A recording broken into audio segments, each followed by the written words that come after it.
Ibrahim Boubacar Keïta est le nouveau président de la République du Mali. Confirmation faite ce matin par la Cour constitutionnelle. Il a obtenu 77,62% des suffrages contre 22,38% pour Soumaïla Cissé. Son mandat prendra effet à partir du 4 septembre prochain à 0h. Le nouveau président de la République du Mali, Ibrahim Boubacar Keïta, n'est pas inconnu des Maliens. Ancien candidat à l'élection présidentielle de 2002 et 2007, il a été tour à tour Premier ministre et président de l'Assemblée nationale. Son portrait dans ce journal. Madame, Monsieur, bonsoir. Mardi 20 août, je vous souhaite la bienvenue dans ce 20h. La Cour constitutionnelle a proclamé ce matin les résultats définitifs de l'élection du président de la République second tour. Ibrahim Boubacar Keïta a obtenu 77,62% et Soumaïla Cissé 22,38%. Écoutons le président de la Cour constitutionnelle, Amadi Tamba Camara. Considérant que le scrutin a eu lieu le 11 août 2013, considérant que le ministre de l'Administration territoriale, de la décentralisation et de l'aménagement du territoire a proclamé le 15 août 2013 à 10 h les résultats provisoires du deuxième tour de l'élection du président de la République, considérant que les délais de recours en application des premiers et deuxièmes alinéas de l'article 32 nouveau précité expiraient respectivement les 16 août 2013 à minuit et 17 août 2013 à 10 h. Considérant que la Cour n'a reçu aucune réclamation dans les délais indiqués, considérant que l'article 155 de la loi électorale dispose, la Cour constitutionnelle procède au recensement général des votes. À cet effet, le ministre chargé de l'administration territoriale lui transmet sans délai les procès-verbaux des opérations du scrutin, accompagnés des pièces qui doivent y être annexées conformément à la loi. Elle contrôle la régularité du scrutin et en proclame les résultats définitifs.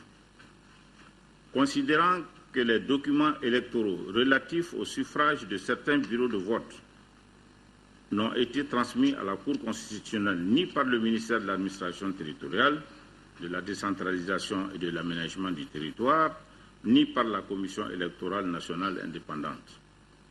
Considérant qu'en ce qui concerne le recensement général des votes, la Cour constitutionnelle, après avoir fait le décompte des voix par bureau de vote, tant sur le territoire national qu'au niveau des ambassades et consulats, a opéré diverses rectifications matérielles, procédé au redressement qu'elle a jugé nécessaire.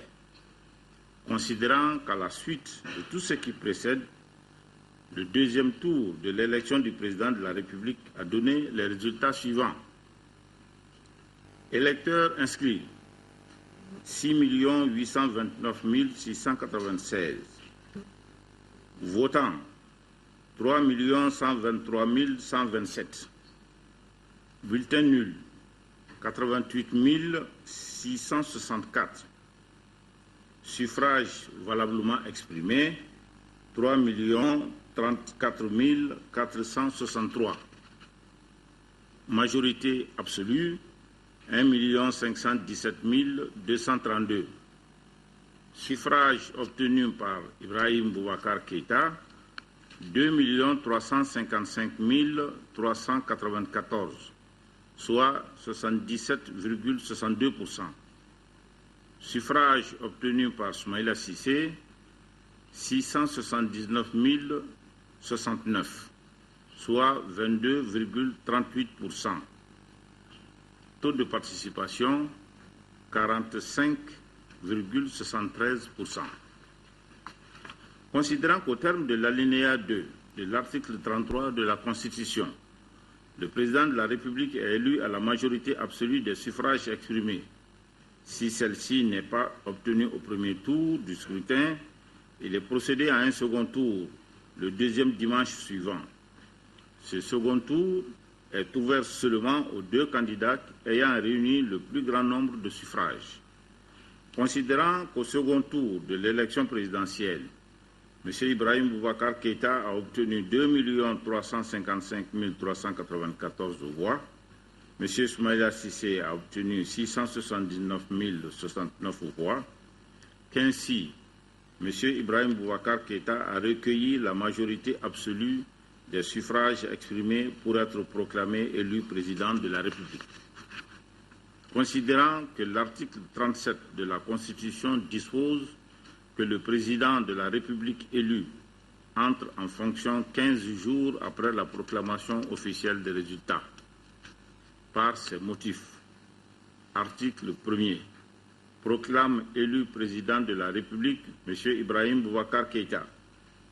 Article 2, dit que le mandat de M. Ibrahim Boubacar Keïta prendra effet pour compter du 4 septembre 2013 à 0h. Article 3, dit qu'en voie d'entrer en fonction, le président élu prête serment devant la Cour suprême.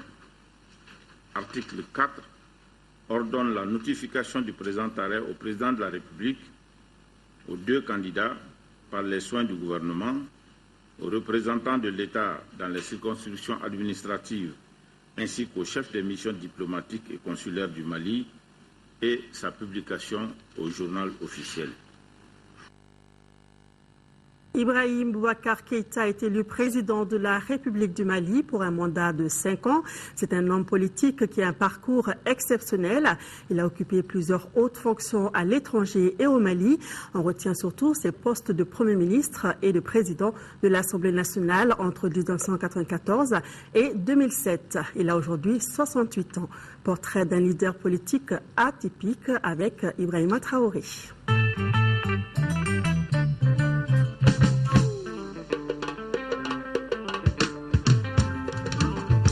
La troisième tentative aura été la bonne. Après s'être porté 2 fois candidat à l'élection présidentielle, en 2002 puis en 2007, Ibrahim Boubacar Keïta est enfin parvenu à se faire élire président de la République du Mali. IBK, comme l'appellent ses proches, est né le 29 janvier 1945 à Koutiala. Il obtient son BEPC en 1962, puis son baccalauréat option philo-lettres classiques en 1965 au lycée Terrasson de Fougères, actuel lycée Askia Mohamed. Il poursuit ses études supérieures successivement à la faculté des lettres de l'Université de Dakar, à la faculté des lettres de Paris-Sorbonne et à l'Institut d'histoire des relations internationales contemporaines. Au finish, il décroche une maîtrise d'histoire et un DEA en politique et relations internationales. Il travaille d'abord en France comme chargé des recherches au CNRS de Paris et chargé d'enseignement sur les systèmes politiques du tiers-monde à Paris-Tolbiac.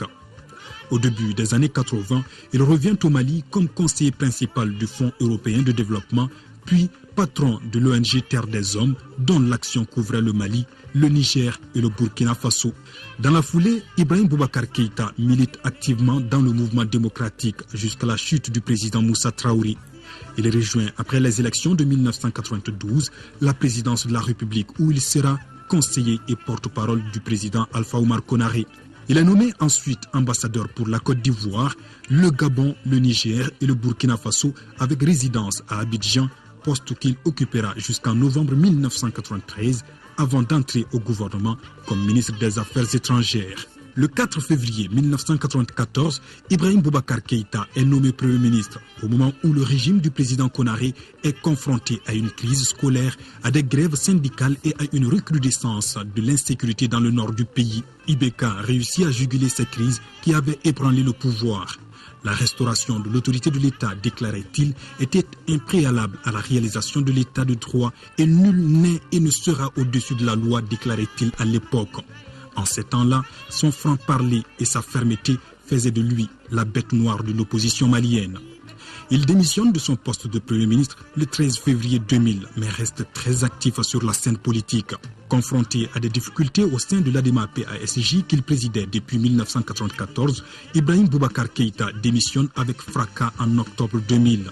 Le 30 juin 2001, il crée le Rassemblement pour le Mali, RPM, dont il est depuis le président.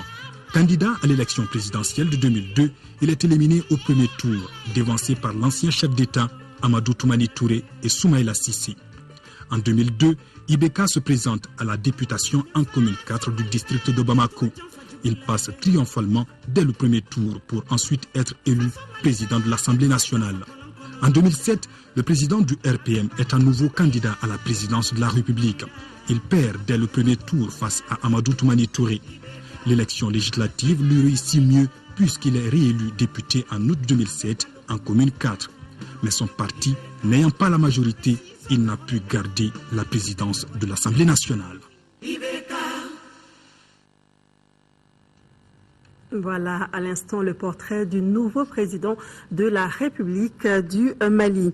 Et suite à cette élection, le parti Alliance des nationalistes convaincus pour le développement ANCD, le bureau politique national de l'UM-RDA, le bureau national des jeunes de l'UM-RDA, le parti écologiste pour l'intégration PEI, le parti pour l'action civique et patriotique PACP, le SINACODEM, l'association Ankadia Dambé Kassenisso, le cadre de concertation des femmes des partis politiques, l'association des jeunes pour la démocratie et le progrès, l'association Vision Nouvelle, l'association pour le développement de Benena et l'organisation de l'unité syndicale africaine. Tous se félicitent vivement le président de la République, Ibrahim Boubacar Keïta, pour sa brillante élection à la tête du pays. Le président de la République par intérim a successivement reçu en audience les membres du comité de pilotage du mérite de la reconnaissance africaine et le ministre béninois en charge de l'environnement. Le premier est venu informer Diankouna Traoré de l'organisation de la première édition du mérite africain et le second était porteur d'un message du président Thomas Boni Yahi. Le compte-rendu des audiences avec Agali Agissa. Comment ça va ? Le Bénin connaît actuellement un déficit pluviométrique et c'est dans ce cadre que le ministre béninois, porteur de message du président Boni Yahi, est venu s'inspirer de l'expérience malienne en matière de promotion des pluies provoquées. Nous avons eu à discuter sur la possibilité de bénéficier de l'expérience malienne sur les pluies provoquées.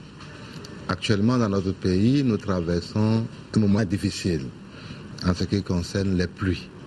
Nous attendons de Mali une équipe qui pourra être au Bénin et intervenir et nous permettre, tel que vous le faites ici, réussir à bombarder les nuages, à les ensemencer et à permettre à ces nuages de pouvoir descendre sous forme de pluie en faveur de nos agriculteurs. Auparavant, le président de la République par intérim avait reçu les membres du comité de pilotage du mérite de la reconnaissance africaine. Ils sont venus informer le professeur Diankouna Traoré de l'organisation de la première édition du mérite dans notre pays. Le mérite de la reconnaissance africaine est un espace de reconnaissance des hautes personnalités de par les hauts faits qu'ils ont eu à poser. D'abord, en ce qui concerne le Mali pendant la période de transition, mais en ce qui concerne l'Afrique, courant l'année 2012. Le choix du président par intérim parce que il faudrait reconnaître ce mérite qui est la réussite de la période transitoire, la réussite des 2 missions qui lui a été assignées ou qui s'est assignée, notamment l'organisation des élections libres, démocratiques et apaisées et la pacification du Nord. 3 médailles seront décernées au cours de cette édition prévue après l'investiture du président Ibrahim Boubacar Keïta. Le trophée Damien Boité, le trophée de la démocratie dans l'espace IMOA et celui de la sagesse africaine. La journée internationale de la jeunesse a été célébrée aujourd'hui. À Bamako, l'événement a été marqué par plusieurs activités, parmi lesquelles la réouverture du siège du Conseil national de la jeunesse. Le reportage est de Aldumatina. Le 12 août, consacré Journée internationale de la jeunesse depuis 2000, est célébré au Mali à travers des actions citoyennes depuis 2005. Mais en raison du 10e tour de l'élection présidentielle, la journée a été reportée au 20 août. C'est pourquoi le site destiné à la construction du Palais des Pionniers a servi de cadre au lancement des activités. Le développement de toute société est intimement lié au destin de ces jeunes qui doivent en constituer l'armature. Les jeunes sont à la fois les successeurs de l'ancienne génération capables d'insuffler une nouvelle force à la société. En même temps, les guides responsables de la future génération des jeunes, c'est-à-dire les enfants d'aujourd'hui. Le thème de cette année est « Contribution des jeunes à l'effort de réconciliation nationale, de la consolidation de la paix et de la sécurité ». Un thème évocateur, interpellant la jeunesse qui doit faire face aux multiples défis et consolider les acquis en vue d'aspirer à un meilleur devenir. Cette journée du 20 août est une date symbole. La jeunesse malienne s'engage devant vous pour prendre une part active dans la vie future du pays avec des missions d'Europe. Contribution des jeunes à l'effort de la guerre. Nous n'avons pas voulu rester en marge de la reconquête du pays. Les autorités, quant à elles, mesurent toute la portée de la journée qui permet à la jeunesse de mener des activités à caractère public concernant la vie de la nation. C'est l'occasion pour nous de fêter la jeunesse malienne. Vous savez, cette jeunesse a connu beaucoup d'épreuves dans l'année qui vient de s'achever. Et au moment où on sort de la crise, il faut faire le bilan de ce qui a été fait au niveau de cette jeunesse. C'est ce que nous avons fait ce matin. Et nous avons profité aussi pour mobiliser la jeunesse afin qu'elle contribue à l'effort de réconciliation nationale, de consolidation de la paix et de la sécurité dans le pays. La plantation d'arbres sur le site des pionniers a aussi été l'un des temps forts de cette journée, ainsi que la réouverture du siège du Conseil national de la jeunesse. Le ministre de la Communication, porte-parole du gouvernement, a offert ce mardi un déjeuner à la presse malienne, une façon pour Manga Dembélé de féliciter ses confrères. Plusieurs membres du gouvernement étaient à ses côtés. C'était au parc zoologique. Reportage de Isaac Thieno. Le scope, c'est vous remercier pour votre accompagnement, pour votre engagement, pour votre patriotisme. C'est par ces mots que le ministre de la Communication a tenu à remercier ses confrères. Lui-même journaliste, il reconnaît ainsi l'effort que les hommes des médias ont fourni pour préparer la conscience populaire malienne à une élection apaisée, mais surtout à l'accompagnement du gouvernement dans la mise en œuvre de sa feuille de route. Pour l'événement, en sa qualité de porte-parole du gouvernement, il était accompagné par certains de ses collègues. Le combat n'est pas fini. Le travail n'est pas fini. Le résultat que nous avons aujourd'hui, il est important, certes. Mais le chemin à parcourir est encore important. Mais je tenais, au nom du gouvernement, à vous offrir un déjeuner que nous allons partager ensemble. Essentiellement cela. Il ne s'agit pas, à mon avis, en vous invitant, je ne vous invitais pas à une conférence de presse. Je vous invitais à déjeuner avec le gouvernement, avec les collègues qui ont la chance d'être avec moi ici, de partager un repas, histoire de vous remercier pour votre travail. Car je ne sais pas comment nous allons faire tout ce parcours avec le mérite qui est le leur aujourd'hui et ne pas partager un repas avec vous. Le ministre Manga Dembélé, au-delà du déjeuner de presse, est visiblement satisfait du soutien de ses confrères. Loin d'être un adieu à la presse, ce déjeuner a été une retrouvaille entre membres de famille. Dans le souci de rendre les entreprises de presse privées plus solides, les patrons de la presse sont réunis depuis ce matin pour finaliser le document issu des travaux du 3 mai, Journée internationale de la presse. Boubacar Sissoko. Une presse responsable, dynamique et professionnelle, telle est l'ambition des patrons de la presse privée malienne. Ces responsables d'associations et d'entreprises de presse sont en conclave pendant ces 2 jours. Il s'agit pour eux d'élaborer un document qui prendra en compte le développement de la presse privée au Mali. Au début de cette année, dans une même dynamique unitaire, l'ACEP et le groupe avaient soumis aux autorités un plan d'urgence pour la survie de l'entreprise de presse au regard de la crise multidimensionnelle qui a frappé tous les secteurs de l'économie malienne. Le document de plaidoyer que nous préparons à l'attention des nouvelles autorités s'inscrit dans ce même cadre. Nos réflexions porteront sur la législation, l'aide directe et l'aide indirecte, l'accès à l'information, les rapports entre la presse et les autorités. C'est assurément une nouvelle ère que les professionnels de la communication ouvrent. Le document qui sera issu des travaux sera soumis aux nouvelles autorités maliennes. Ces résolutions seront désormais le baromètre des rapports entre la presse privée et les autorités maliennes.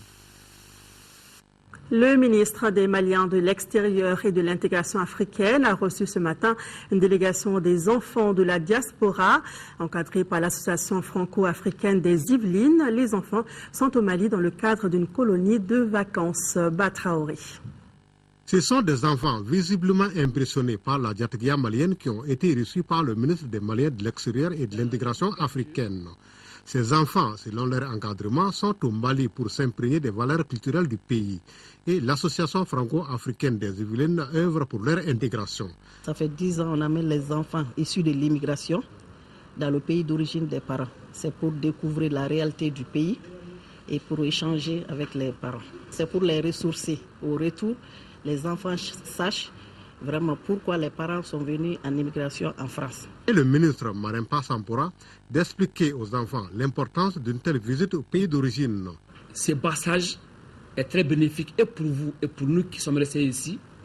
Ce brassage, c'est pour aussi l'apologie de la culture africaine. Il faut savoir ses racines, il faut savoir d'où nous venons. C'est très important. On dit que celui qui sait là où il va a déjà fait la moitié du chemin. Les enfants, tous des scolaires, ont chanté à la fin de cette cérémonie l'hymne national du Mali, une façon pour eux d'exprimer leur attachement à la patrie.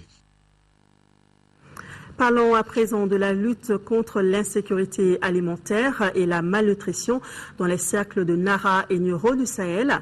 Les acteurs sont réunis pour, entre autres, élaborer le plan d'action 2013-2014. Adama Kodjo. Améliorer considérablement les conditions de vie des populations de Nara et de Nioro du Sahel. Voilà l'objectif visé par le comité de pilotage et d'orientation du programme conjoint de lutte contre l'insécurité alimentaire et la malnutrition dans les cercles de Nara et de Nioro du Sahel. Deuxième du genre, la rencontre va permettre aux acteurs d'adopter un plan d'action pour l'année 2013-2014.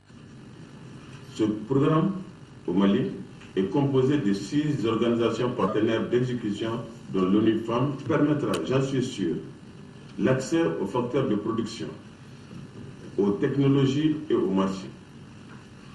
Il favorisera, entre autres, le renforcement des capacités des acteurs locaux dans la prise en charge de leur développement. Les activités menées dans le cadre de la réalisation du projet sont relatives à la sensibilisation des populations et l'identification des besoins de celles-là. La mise en œuvre du programme a été confrontée à des contraintes qui étaient liées à la crise politico-sécuritaire malienne, mais les partenaires n'ont pas croisé les bras.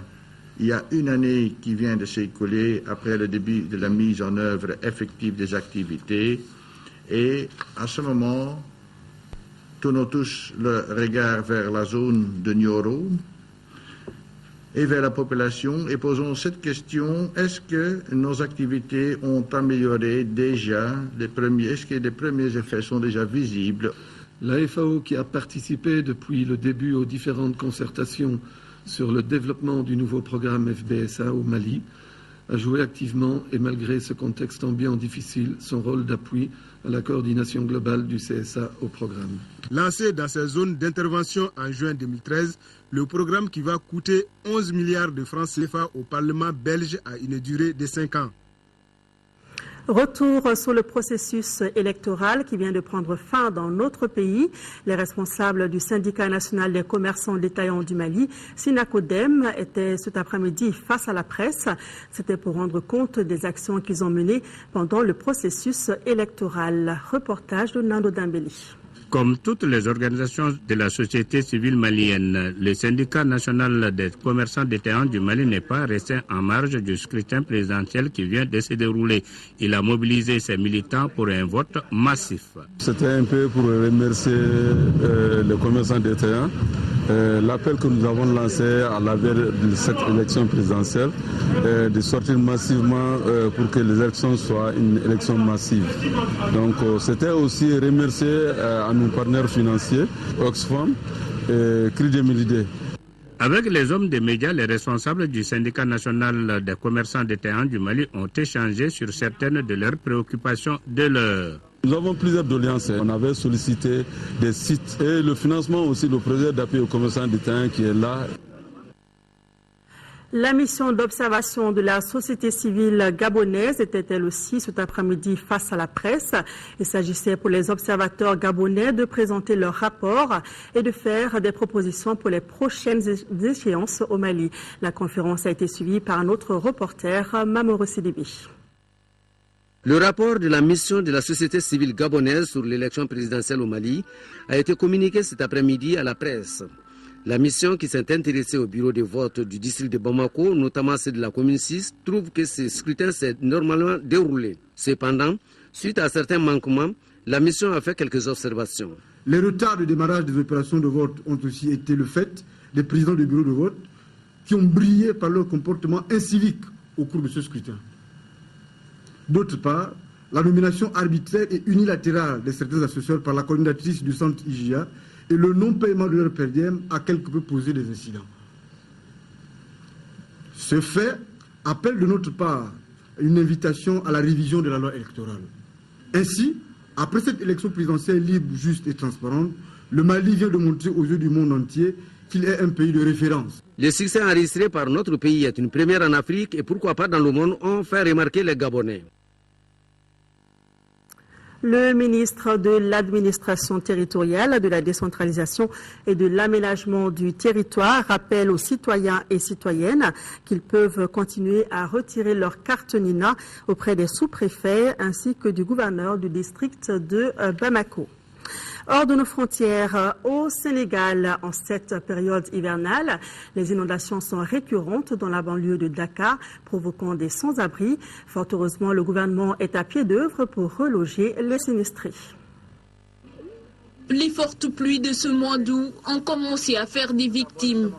Plus de 600 personnes ont dû élire domicile dans cette école à Djidé Thiaroye-Kao, un quartier de la banlieue dakaroise très souvent soumis aux inondations. Une situation qui risque de perdurer puisque depuis lundi, la capitale sénégalaise est arrosée par une pluie intermittente. Je suis inquiet avec toute ma famille. La pluie a créé beaucoup de dégâts. J'ai peur quand je vois le ciel s'assombrir. Je ne peux plus aller travailler et laisser mes enfants seuls ici dans ces conditions. Face à ces inondations devenues récurrentes dans la banlieue de Dakar, le gouvernement sénégalais a décidé de reloger les populations sinistrées. Depuis un an, un projet de construction de 2000 logements sociaux est en cours et près de 500 maisons sont déjà achevées. Plusieurs autres ouvrages sont en cours de réalisation. À pareil moment, l'année dernière, tout était de l'eau. Mais vous voyez, cette année, il a plu presque plus de 70 mm, mais on ne voit pas de l'eau stagner. Parce qu'il y a cet ouvrage, il y a le bassin qui est un réceptacle de toutes les eaux de ruissellement de la commune d'arrondissement. Nous rendons grâce à Dieu. Ces maisons sont vraiment une bénédiction pour nous. Depuis 2005, nous vivons le calvaire des inondations. C'est un soulagement de savoir que c'est désormais du passé. Le gouvernement sénégalais envisage d'investir plus de 700 milliards de francs CFA pour lutter définitivement contre les inondations. Direction l'Égypte, où le guide suprême des frères musulmans a été arrêté dans la nuit d'hier lundi.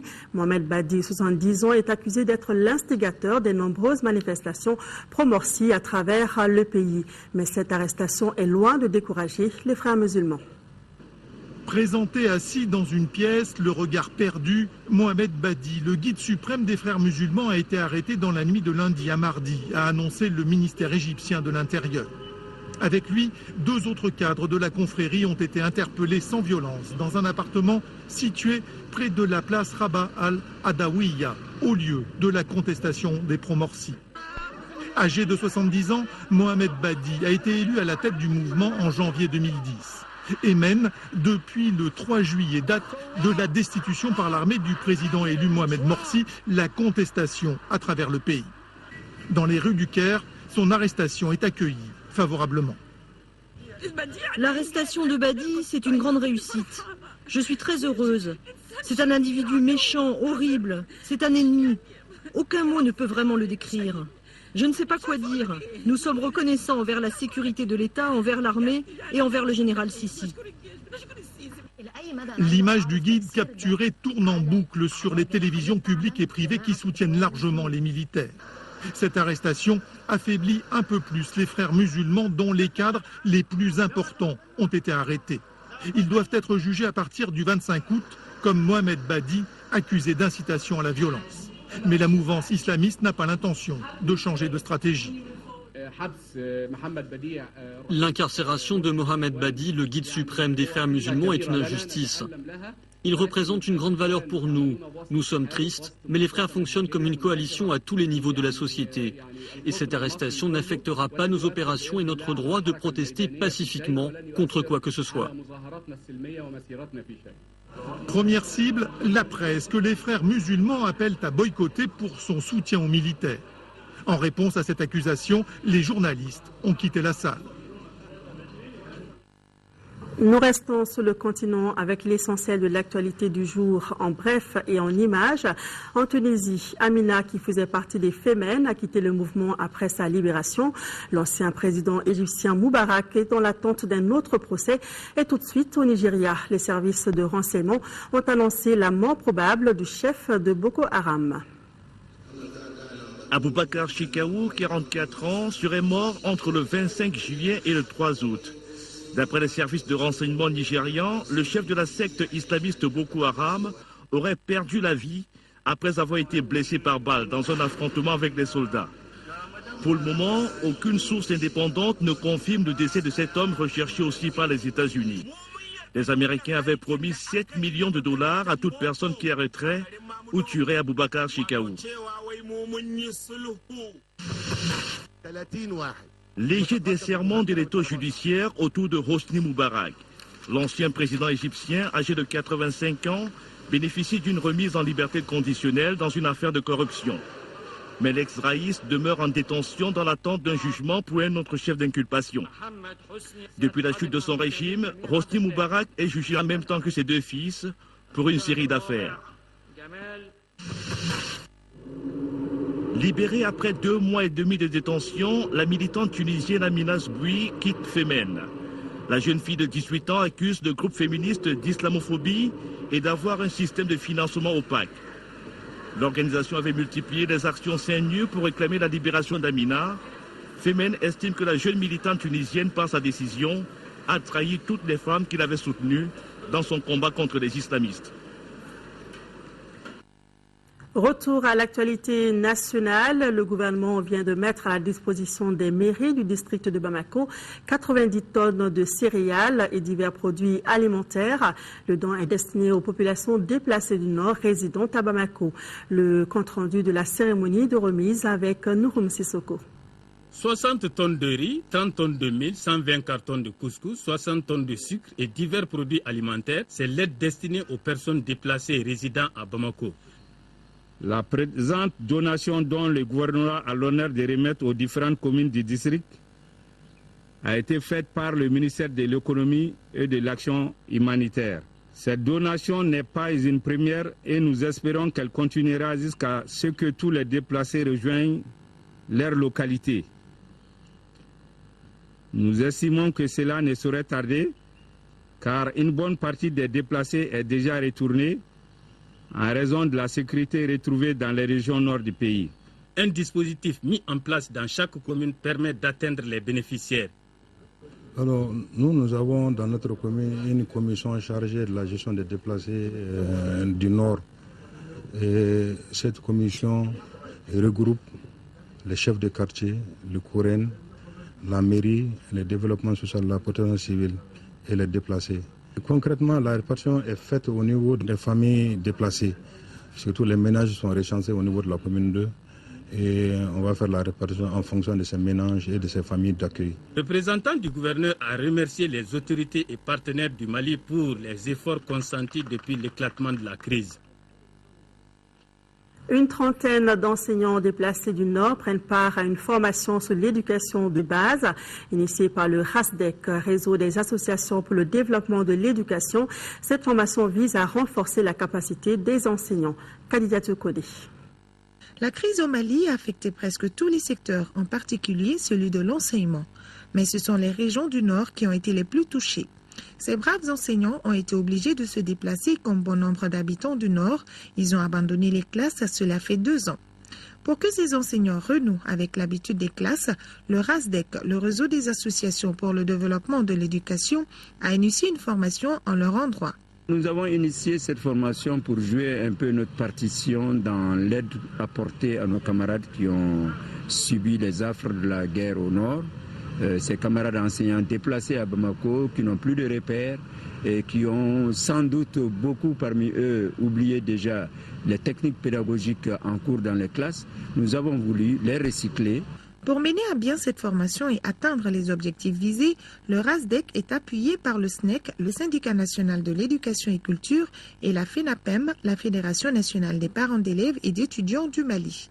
Vous qui êtes venus, vous êtes venus malgré vous. Vous retournez et je sais que ce n'est pas malgré vous que vous retournez et je sais que vous allez accomplir votre tâche. Que Dieu vous accompagne. Cette session qui se tient à Bamako vient à point nommé quand on sait que dans quelques semaines, sinon dans 1 mois, ce serait la rentrée officielle des classes. Donc, c'est une occasion pour nos camarades de renouer avec cette habitude qu'ils ont perdue depuis pratiquement 2 années. Après l'étape de Bamako, ce sont les enseignants déplacés qui sont dans les régions de Ségou et de Mopti qui bénéficieront de cette formation. Le choix de ces 2 régions s'explique tout simplement par le fait qu'elles ont accueilli le plus grand nombre d'enseignants déplacés. Cette édition avait pour principale information la confirmation par la Cour constitutionnelle de la victoire de Ibrahim Boubacar Keïta à l'élection présidentielle. Merci à vous de l'avoir suivi. Demain, Amadou Sankaré dans la mi-journée. Je vous retrouve dans les éditions du soir. Merci de votre fidélité à l'ORTM et merci de visiter notre site dont l'adresse s'affiche en ce moment sur votre écran. Bonsoir à tous. Thank you.